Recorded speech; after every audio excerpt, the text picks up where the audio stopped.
Eu sempre falo aqui, né, que as pessoas sempre me falam que querem sarar logo porque precisam voltar a trabalhar ou não querem deixar de trabalhar. E eu sempre falo pra elas e falo aqui também que se você não cortar a fonte maior de estresse da sua vida, você não tem como se recuperar. Porque o burnout é um colapso por excesso de estresse. E a recuperação, se ainda você tem um estresse te assombrando, ela não é possível. Você pode até melhorar, mas você não está resolvendo a sua relação com as coisas que acabam te estressando, sendo trabalho, sendo família. Geralmente quem se estressa por uma série de coisas, né? O trabalho acaba entrando como vilão simplesmente porque a gente fica quantos por cento do nosso dia trabalhando, quantos por cento do nosso dia preocupado com o trabalho. E aí ele acaba sendo a gota d'água, a sobrecarga maior para que a gente tenha um colapso do nível de um estresse. Mas quem se estressa pelo modo de se relacionar com as coisas, né? Com a pressão, com a cobrança, com os compromissos, com o trabalho, com a família, com as pessoas, com a vida de uma maneira geral. E eu vejo muita gente que fala comigo que tá em processo de recuperação, ou deveria estar, e às vezes fala, eu não tô mais trabalhando, então eu não tô entendendo por que eu não tô me recuperando, porque eu tô sempre ansiosa, porque eu tô sempre deprimida, e tô fazendo tratamento e tal. E eu vejo com muita facilidade dois fatores que acabam atrapalhando demais a recuperação das pessoas e elas não se dão conta.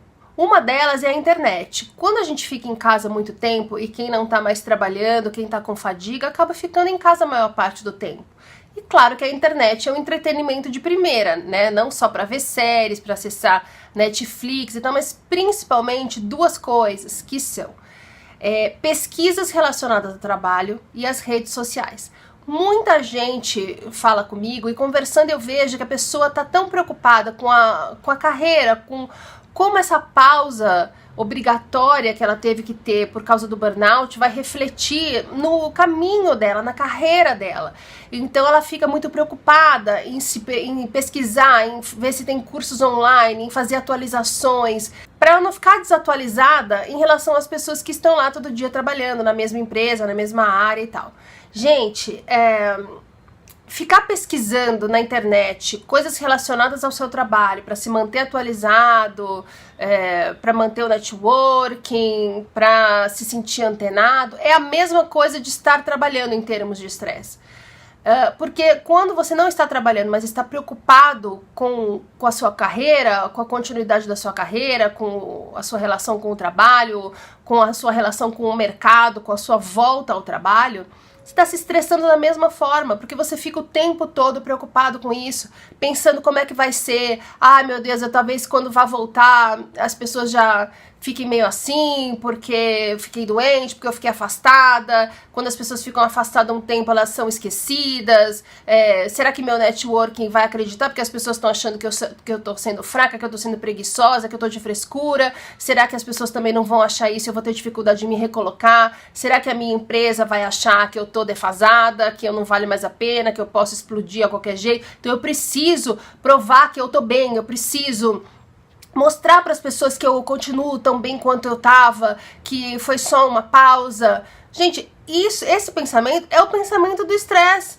Essa ansiedade que faz com que você se sinta menor. Na verdade, a ansiedade tem a ver com a gente se sentir menor. Então, você se sentir menor do que os outros faz você ficar ansioso. Porque você começa a ter medo. Você começa a ter medo de não corresponder às expectativas. Você começa a ter medo de ser vencido pelos concorrentes. Isso é a definição do estresse. Então o que eu acho é que você, ao invés de ficar em casa desesperado, pesquisando coisas relacionadas à sua área, ao seu trabalho, ao seu emprego, pensando como vai ser, como não vai ser, como é que você vai fazer para voltar, que você foque no momento atual, na sua recuperação, na sua reinvenção. Que, como eu sempre digo, a recuperação de um burnout é uma reinvenção. A gente precisa mudar nossa relação com as coisas, mudar nossa forma de lidar com a vida, mudar nossa forma de se comportar e de pensar. E isso não é uma coisa fácil e nem rápida. Isso é muito difícil. E tem todo um processo que a gente precisa passar para mudar esses hábitos, para entender como a gente se sabota, para deixar de fazer isso. Isso inclui terapia e isso inclui muito do nosso esforço em a gente se propor realmente a fazer essas mudanças, apesar do medo que a gente sente, da ansiedade que a gente sente, sem ser covarde em falar, não é pra mim, eu não vou conseguir, desisto. Porque tô vendo que isso aqui não vai pra frente, as pessoas estão melhorando e eu não, então isso daí te estressa. É isso que faz com que você não melhore, com que você não consiga enxergar a sua melhora, ou não consiga enxergar os caminhos que você pode seguir para ter uma melhora. Você fica pesquisando, pensando no trabalho, pensando que você já sabe o que vai acontecer, o que pode acontecer, se preparando para não ser pego de surpresa se acontecer o pior em relação ao trabalho, você está se estressando. Isso vai contra qualquer tipo de recuperação, tanto da parte física quanto da parte mental, porque o estresse, quando a gente tem pensamentos negativos, a gente gera emoções negativas. Essas emoções negativas viram sintomas, consequências físicas no nosso corpo. É isso o burnout, é uma série de consequências físicas que foram derivadas das emoções que você sente quando você pensa negativamente, quando você tem medo das coisas, quando você se estressa.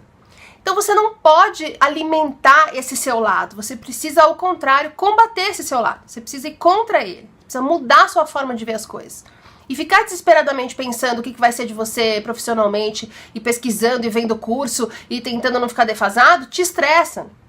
Você não precisa fazer isso, você precisa entender por que você está tão desesperado com o trabalho, por que você não vê outra saída, por que você se estressa tanto, entendeu? E pior, tem gente que não faz terapia e fica se estressando. Aí você nunca vai conseguir enxergar o que exatamente você precisa mudar, porque a gente está muito acostumado a se estressar. Então não parece que a gente deva mudar. Só que a nossa mente, ela é filha da puta.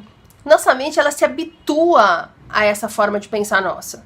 Então, por pior que esteja a nossa vida, a nossa mente boicota qualquer mudança que a gente tente fazer. Porque ela está confortável nessa situação em que a gente se encontra, estressado. Então a gente precisa ir contra os nossos hábitos, contra os nossos impulsos e realmente mudar a nossa forma de pensar. E continuar se estressando por causa do trabalho é o oposto do que você deve fazer. E dentro desse medo da profissão, do que será de você profissionalmente, vem também a preocupação a respeito da competição do mercado, de como as outras pessoas seguem trabalhando enquanto você está parado, como vai ser essa comparação entre você e elas, né? Como as pessoas que te conhecem da sua área vão passar a interpretar e tal. Isso, pra mim, tem muito a ver com o segundo motivo que você está se estressando na internet, que são as redes sociais. Gente, rede social é um entretenimento de primeira, porque ela foi feita para ser viciante. O Instagram tem aquele feed infinito, não é à toa. Essa sensação que a gente tem quando a gente tem curtidas, né? Quando as pessoas dão like, quando a gente tem compartilhamento de alguma mensagem, de alguma foto que a gente postou, é aquela sensação de recompensa que a gente tem quando a gente, por exemplo, come açúcar. Isso é viciante, você quer mais e mais e aí você precisa disso cada vez mais.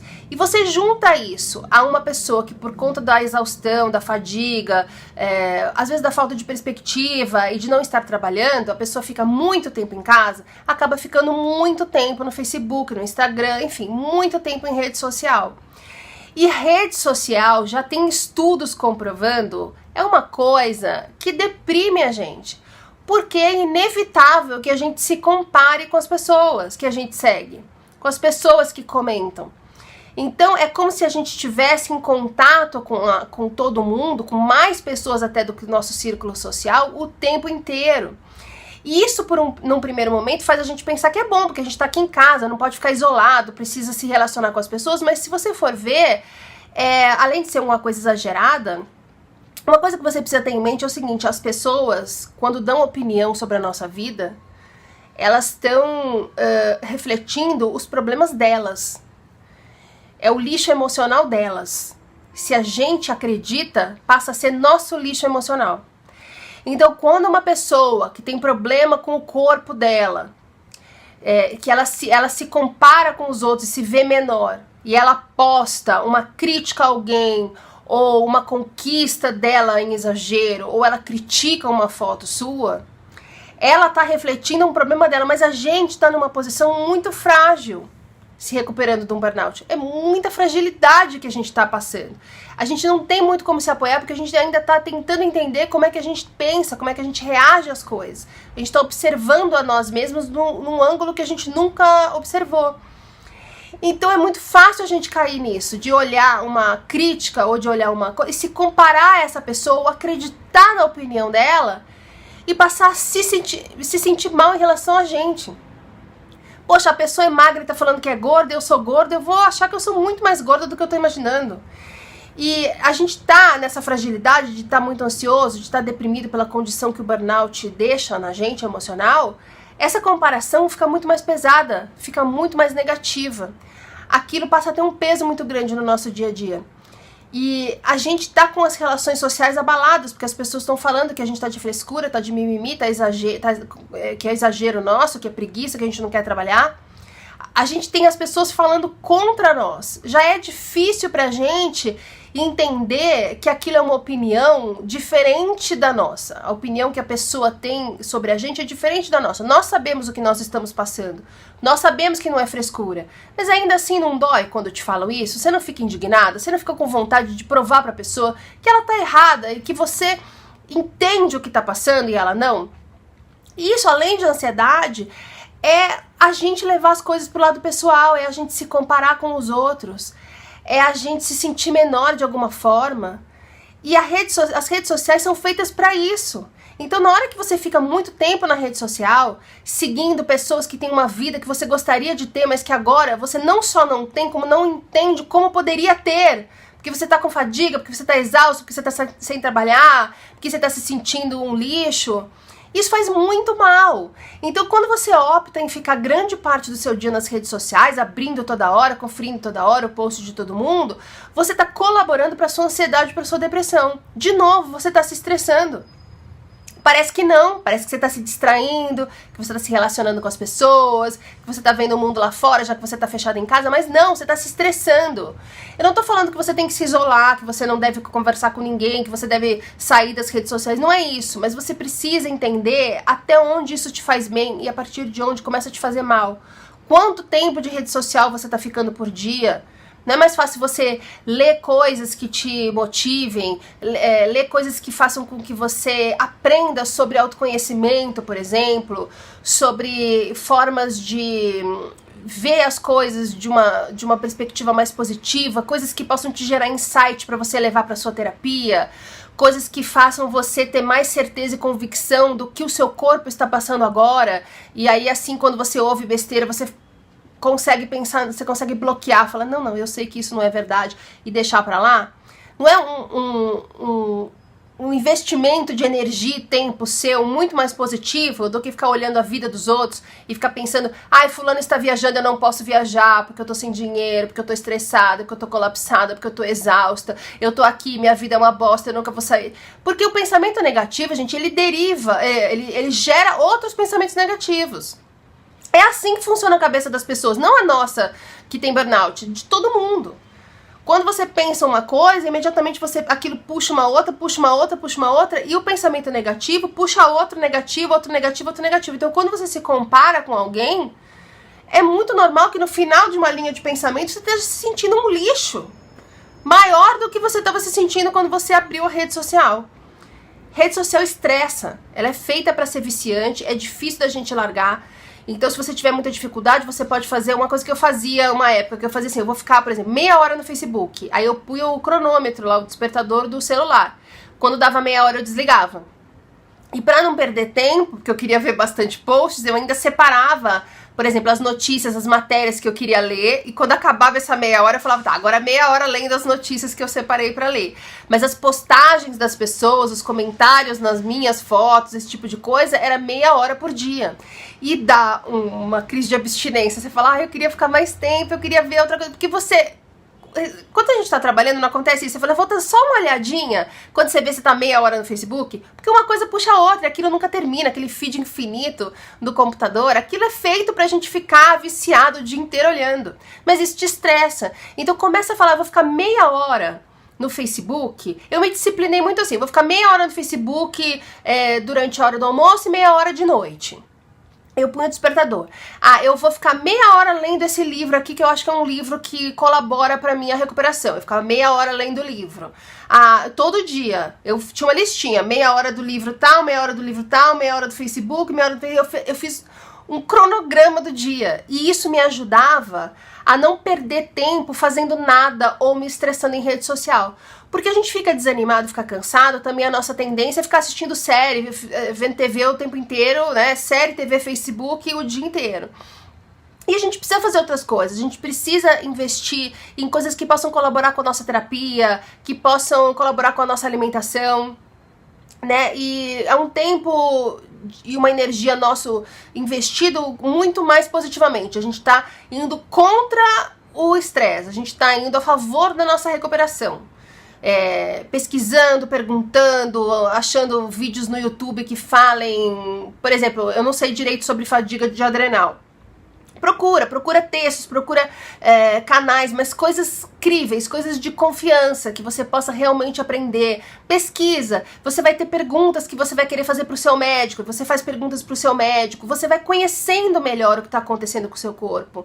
E quanto mais a gente entende o que está acontecendo com o nosso corpo, menos desesperado e menos desanimado a gente fica.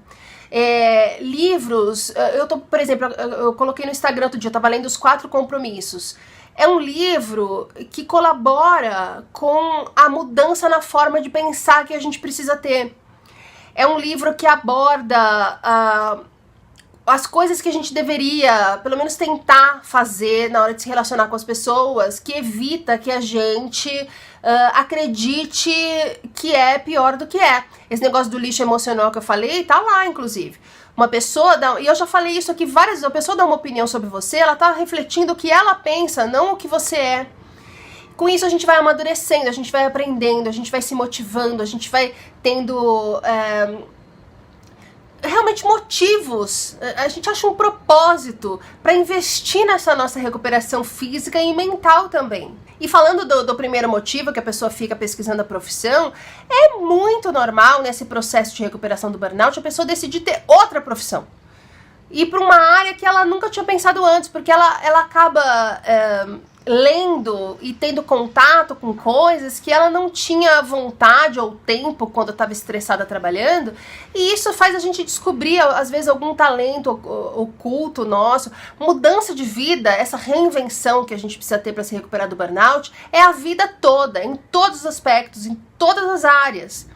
E uma coisa vai influenciando positivamente na outra. Agora, ficar na rede social, ficar pesquisando sobre o trabalho que te estressa o dia inteiro, você não sai do lugar. Você vai continuar estressado como você estava. Você não está colaborando em nada. E a outra coisa que eu vejo muito claramente, falo para Deus e o mundo, e quase ninguém acredita em mim ou me ouve, ou talvez não consiga mudar, é a respeito do investimento de tempo e energia que você faz pesquisando suplementos, vitaminas e alimentos que você deveria consumir para sarar do seu burnout, da sua fadiga de adrenal. Gente, eu vou falar pela milésima vez. A nossa parte na recuperação física nossa, do nosso corpo, dos sintomas físicos que foram gerados pelo nosso estresse, nossa parte não é entender o funcionamento a ponto de conseguir prescrever um tratamento para nós mesmos. Porque para isso a gente precisaria fazer faculdade de medicina, precisaria atuar como médicos muitos anos.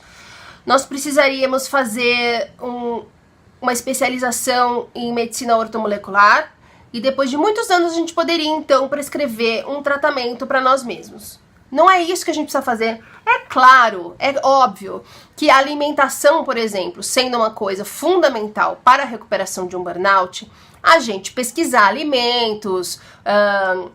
Outro dia mesmo vi um vídeo do Dr. Dayan, eu coloquei isso no Instagram do Rainha da Abobrinha, né? Que é o meu Instagram que eu posto as receitas saudáveis, que eu fico pesquisando, testando, fazendo e tal. E eu vi um vídeo dele falando sobre a farinha de banana verde, que é boa pra quem tem intestino preso, que é um problema que me acompanhou a vida inteira. E aí o que eu fiz? Perguntei pro meu médico, você acha que eu posso comer farinha de banana verde? Ele falou, é muito bacana, pode comer. E lá fui eu. Então não é que a gente não deva gastar tempo pesquisando o que poderia melhorar nossa vida. Mas a gente não deve entrar nessa neura que eu vejo muita gente entrando, de descobrir, assistir aulas e palestras e descobrir suplementos e vitaminas e não sei o quê. E tem gente que fala assim, não, você fala pro seu médico que você tem que tomar isso, que você quer tomar isso. Gente, ou você confia no seu médico, ou você procura outro médico. Ele tem que falar pra gente o que fazer. A gente pode até não concordar e discutir com ele. Então, por exemplo, ele fala pra mim, eu acho que você deve tomar tal coisa, que eu, por acaso, tenho a informação de, sei lá, que conflita com outra coisa. Eu vou perguntar, mas isso não conflita com tal coisa? E ele vai me explicar e eu vou entender e nós vamos chegar num consenso que geralmente é a explicação do médico fazendo sentido pra gente. A gente tem todo o direito de encher ele de pergunta até fazer sentido pra nós. Tá? Mas eu não acho...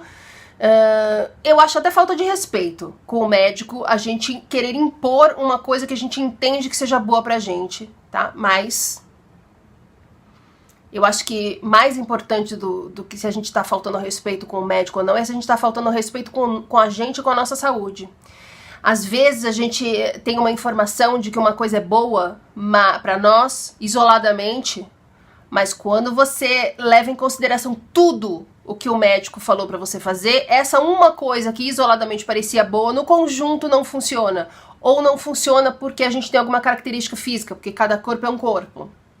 O que eu vejo são as pessoas substituindo uma neura pela outra. Então é uma pessoa que pensava em trabalho 24 horas por dia, que estava se estressando, pensando em trabalho, em pressão, em cobrança, em projetos para entregar, no que o chefe estava falando, em cliente, não sei o quê. E aí ela foi afastada do trabalho porque ela tá colapsada por estresse e ela troca esse tanto de energia que ela tinha e de tempo, de pensamento que ela dedicava ao trabalho, ela passa a dedicar à cura dela. E aí tem duas coisas. Uma é, quando você troca uma neura pela outra, você continua se estressando. Então eu vejo gente louca assistindo aula, trocando figurinha, porque precisa ver, toma tal coisa, não sei o que, a pessoa se estressa. Ela não percebe, ela acha que ela tá indo a favor dela, ela tá se estressando. Tudo tem um limite. Uma coisa é você assistir vídeos do Dr. Dayan que indicam coisas bacanas para alimentação e confirmar com o seu médico. Outra é você comprar por conta própria, escondido do médico, os suplementos que fulaninho falou pra você num grupo de WhatsApp, num grupo de Facebook que é bacana, que ele toma, que é legal, e fazer a coisa por conta própria. Ou pior, não procurar um médico. Porque a gente passa muito por médico que fala groselha pra gente, chega uma hora que a gente fica com medo, né? Eu vou no médico, vou ouvir groselha de novo. Mas não, a gente precisa achar um médico que entenda o que a gente tem e consiga nos ajudar. Que o que a gente fala faz sentido pra ele, o que ele fala faz sentido pra nós. A gente não deve, ao invés de ir ao médico, resolver por conta própria. Porque, amiguinho, você não vai resolver por conta própria. Você não vai. Você vai melhorar, e aí você vai achar que tá arrasando, o que eu tô falando aqui é coisa de gente idiota. Mas não, você não vai sarar. Daqui a pouco você vai ver que não sarou. Você só melhorou. Assim como tomar antidepressivo. Se tomar antidepressivo, você melhora. Daqui a pouco você vê que não adiantou. Relatos, relatos e mais relatos de gente chega pra mim todos os dias, acredita em mim. Você fazer por conta própria não rola. E ao invés de ficar se estressando, procurando o que você deve falar pro seu médico, o que você tem que tomar, não sei o quê, deixa com ele. É o médico que tem que se preocupar com o seu tratamento. Você faz o que ele manda e você se dedica a mudar a sua forma de lidar com as coisas no mundo, na vida.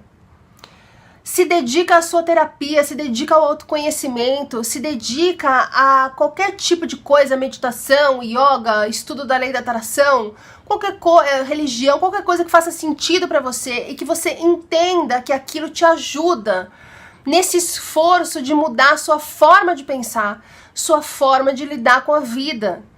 Esse tempo e essa energia que você tá gastando, descobrindo que você tem que tomar magnésio quelado, ou ashigando, ou sei lá o que você tem que tomar, é um tempo que o médico tem que gastar. Já gastou nas estudezas dele. Não é à toa que médico cobra caro. A gente não paga meia hora de consulta. A gente paga 30 anos de experiência e de estudo do cara. Essa é a atribuição dele. A sua é mudar a sua forma de entender e de lidar com o mundo. Porque você precisa se reinventar totalmente. Então para de se estressar pensando no seu trabalho, para de se estressar acessando rede social o dia inteiro, para de se estressar ficando vendo aula de Laír Ribeiro para descobrir o que você tem que falar para o médico. É o médico que tem que falar para você o que você tem que fazer. Se você acha que seu médico não é competente, que você precisa levar para ele conhecimentos por fora ou fazer escondido, não é ele o seu médico. Acha outro médico. Mas para de se estressar. Quando a gente tem um vício, e se preocupar é um vício, se estressar é um vício, se enxergar menor que os outros é um vício, ficar ansioso é um vício, é um hábito que a gente adquire e a coisa vai ficando cada vez pior. Quando a gente tem um vício, a nossa tendência é trocar um vício pelo outro, ao invés de resolver. E quando a gente deixa de fazer uma coisa em que estava viciada e que a gente reconhece que fazia mal, e passa a fazer outra que faz tão mal quanto, mas que pra gente é diferente, a gente acha que resolveu esse vício. Não resolveu. Você trocou esse por esse. Entendeu? Você deixou de se estressar no trabalho para se estressar na internet pesquisando sobre o trabalho. Você deixou de se estressar no seu dia inteiro pensando nas milhares de coisas que você tem que fazer, sofrendo por isso, e passou a se estressar se comparando com as pessoas nas redes sociais. Você deixou de se estressar vendo que não tem ajuda da sua família, vendo que não tem colaboração, que as pessoas não estão entendendo o que você está passando. Passou a se estressar com o seu tratamento, o que você deve ou não fazer, ajudar seu médico, fazer por conta. Você trocou um estresse por outro. E enquanto você está se estressando, você não está se recuperando, você está colaborando para o seu colapso, está colaborando com a condição física que o seu corpo hoje se encontra. Você está gerando mais sintomas físicos para o seu corpo que vem dessas emoções negativas que a gente acaba tendo quando se preocupa muito com o trabalho, quando fica se comparando na rede social ou quando fica desesperado procurando o que deve ser tomado num tratamento que não faz sentido pra gente porque a gente não tem o conhecimento que o médico tem. Entendeu? Então, assim, pensa o que te estressa no seu dia, anota as atividades que você faz no dia. Fiquei tanto tempo no computador, tanto tempo na internet, tanto tempo pesquisando tal coisa, depois fiquei tanto tempo cozinhando, tanto tempo não sei o que, aí eu fui no médico, gastei tanto tempo indo, tanto tempo na consulta. Faz tipo um time sheet da sua vida. Vê onde você está investindo o seu tempo e a sua energia. Vê se não são coisas que possam te estressar e se for, muda. A sua prioridade hoje é tirar o estresse da sua vida, é se relacionar com as coisas de outra forma para não gerar estresse. Enquanto você está gerando estresse, você está mantendo, você está alimentando a sua doença. Pensa nisso.